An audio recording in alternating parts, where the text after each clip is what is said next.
My name is Ambassador Abdul Dambature, the president of Northern Nigerian Youth. I want to quickly call the attention of a very bad man based on the comment he did against our father, our royal leaders, the Sultan of Sokoto. We want a very dark man should quickly withdraw his statement and apologize to the Sultan of Sokoto. And we, the Northern Nigerian, we are giving very dark man 48 hours for him to do that. Thank you very much. What happened has happened, and it's there. You can't come and be through social media, but that's one terrorist organization, social media. Social media is a terrorist organization. What they do, what they put somebody in its comfort room and formulate stories, and you will swear that it's true. So, social media is a terrorist organization that we must deal with. Security agencies must deal with this terrorist organization called social media. So we're not happy with what's been happening either on the plateau or some.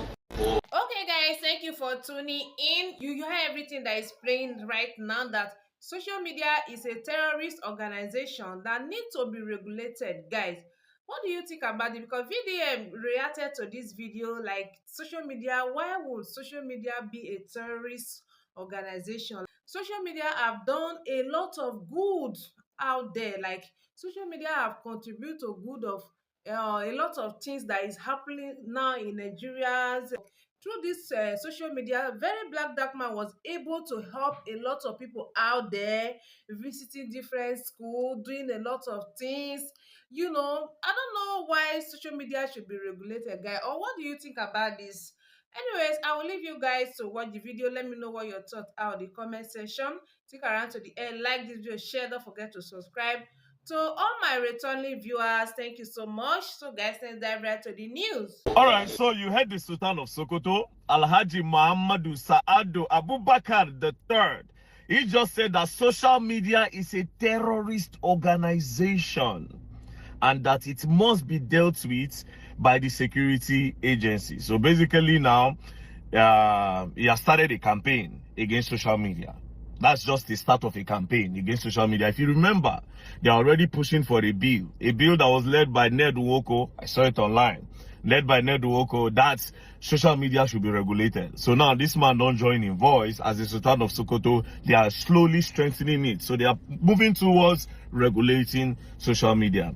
Now, sir, I want to understand that because of your reason you gave, that somebody can just sit down inside his house and make a publication, a false publication, and then that is injurious. Yes, you are right on that part. A lot of people take advantage of social media. But if that is your reason for calling social media a terrorist organization, then I would say you are emotional. You know, I would just say Nigerians should not be angry because our father just spoke out of emotions. Maybe somebody somewhere made a publication about him, or some of his friends that he knows maybe it is not true. So it got him in the mood to say, okay, you know what? Social media is a terrorist group. But it is offensive to us that use social media to do good, that use social media to fight for the right of others, that use social media to fight for victim of scam, victim of fraud, to help communities that don't have water get water, to support a lot of youths that are victim of the bad economy of this country. A lot of youth, by supporting them, okay, take this small money to start business. I know a lot of good that myself and my team have used social media to do in just a short period of time. So without social media, how are we going to do all these things? Immediately I watched the publication, in my head I'm like, wait a minute, let me say our forefathers, they really suffer, because a lot of people don't benefit from this social media. Like I said, there are a lot of disadvantage of it too. But the disadvantage can never outweigh the advantage, because the advantage of social media is 92 to 8%. 92 to 8%. Now, to the Sultan of Sokoto, I respect you very much and I will never disrespect you, because you are a first-class king in Nigeria, very influential, and your word holds a lot of strength and a lot of water. Thank God, God's so kind that you see a lot of things that go on social media. So I'll just call your attention to some, in case you are not seeing them, so that you can look them up. So I'm glad you have a phone. Sir, please, can you call the federal government? Can you call their attention to what is happening in Jos Plateau State? On the 13th of April, Palm Sunday, on the 13th morning, on Sunday, a community in Plateau State was attacked. And that day, that Sunday, it claimed the lives of over 70 people. Before that day, Bokos community in Jos was also attacked. Up till today, justice have not been served. And as we are speaking now, I am pretty certain that they are still planning on attacking Jos. Like I said in my previous video, Jos is one of the most attacked states in Nigeria. It's one of the states that suffered insecurity more than any state in Nigeria. Jos and Benue State. Again, while we are still talking about Jos, another attack happened in Benue State. So, sir, you can use your influence to call on the attention of the federal government to do something about the security of people. Please, sir. This same place you are calling a terrorist organization or saying that it's a terrorist app or anything, it's the same people that are using. That's how we cry to you. Because how do we assess the government? The government don't listen to us. Now the same social media now where you call terrorist organization. Now so I take note saying Nigerians are being trafficked to Ivory Coast. Which we are trying. It is the same social media that Alan Oyema, the owner of APs, saw it that Nigerians are being there are Nigerians stranded in Ivory Coast as a result of trafficking. That Alan Oyema said, I will drop my plane for you people to go and bring the girls. Without social media, how will Alan Oyema see these things? With the same social media, I have rescued some girls. I cannot begin to list what I have done with social media in the past 2 years that have been present on this media. I cannot even begin to list it. That is from me. There are still other creators, there are still other influencers that have been doing amazingly well. I want to believe that as the Sultan of Sokoto, you are still even learning. And you learn online. Without social media, you cannot do your PhDs, you cannot do your masters. Because, my father, you are very educated. See the way you speak. Intellectually sound. So you do online classes that I'm pretty sure of. Or maybe you have done it in the time past. So without social media, how does this... A lot of information that is being passed. Like now, one of the... What Tinubu say they do, where I don't even believe whether they do them true or false. This one where they talk, say, student loan. A lot of information. People don't watch TV anymore. People don't read newspapers anymore. It's only social media. So you cannot come out and say social media is a terrorist organization. It is very offensive to people like us that use social media to do good.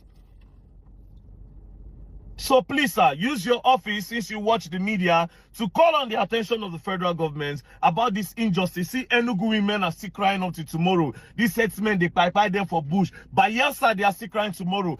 Those states, we are still crying to tomorrow. Borno, Meduguri has suffered a lot till tomorrow. Without social media, how do we do all these things? So now, with this viewpoint of mine, I believe I'm able to convince and not confuse you that social media is not a terrorist organization and can never be a terrorist organization because the advantage of social media outweighs the disadvantage of social media in existence. Thank you very much, my lord. God bless. Bandits sun zo sun buɗe fire sun kashe mutane. You are wickeding us. You are terrible, sir. Sir, please, you are terrible. I cannot even afford ice fish to cook. Look at what I got. This is what I got. And do you know how much this thing is? You know how much this thing is? Go to the market and price it. This is about 2,000 naira. Somebody's 2,000. Ice fish now is about 4,000 naira. Please, Mr. Tinubu, if you know that you are tired, please leave the seats, vacate the seats. There are capable hands that can do it. Sheyi Tinubu, talk to your father and stop being a hype man. Leave hype man. Leave that hype job for another people. Please. What is the meaning of all this mess in this country? And everybody, we are laughing. It's not funny. It's not funny to me. It's not even funny. The Nigerian government is so good at fighting the messenger rather than acknowledging the message. Idris have told Nigerians what motivated him to do the music, Shey Tell Your Papa, the music that was banned by the NBC from airing on radio and television. Idris said that he listened to Shey Tinubu campaigning for his father, speaking so highly of his father, who is President Bola Tinubu. And so he realized that, for real, President Bola Tinubu is actually a good father to his son, but a bad leader to Nigerians. And so he decided to tell Shey Tinubu to tell his father that Nigerians are suffering. I don't see anything wrong with that. This Tinubu regime might be one of the worst regimes that will encounter insecurity in the history of Nigeria. I'm not wishing that, but I have this feeling that this might be one of the worst history of insecurity in this country with the way it is going. How can terrorism persist for over a decade?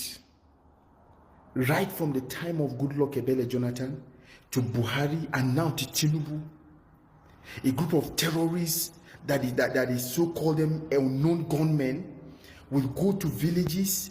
Imagine the number of people that they killed in Plateau State, in Bokos, yesterday and day before yesterday. More than 50 people were killed, and the security cannot trace these people for over 10 years now. They cannot bring these people responsible in killing the innocent of life, innocent Nigerians, for God's sake. Are we animals in Africa? Are we animals? Our government doesn't care. Our government, the people in villages can no longer stay in peace in their villages. Their farms are being raided and so many things happening, and our government are not taking any effort. The only thing, the governor will just visit that village and he will condemn the act. That is the only thing we will see. Governors have been condemning acts on killings in different villages, and that is end. That is the end. Kai, no. Africa, we are. Oh my goodness. 3 rules we must keep when dealing with Fulani bandits and kidnappers. Number 1, do not record a video of what you are doing with them, because it will stir people's emotions. Number 2, make sure none of them escape. Let every one of them go down, because anyone that escapes will tell the story. Number 3, keep the secret for yourself. Even the elders of your village, keep the secret. Save your brothers from the village from being a victim of this lawless government by sharing these videos to them.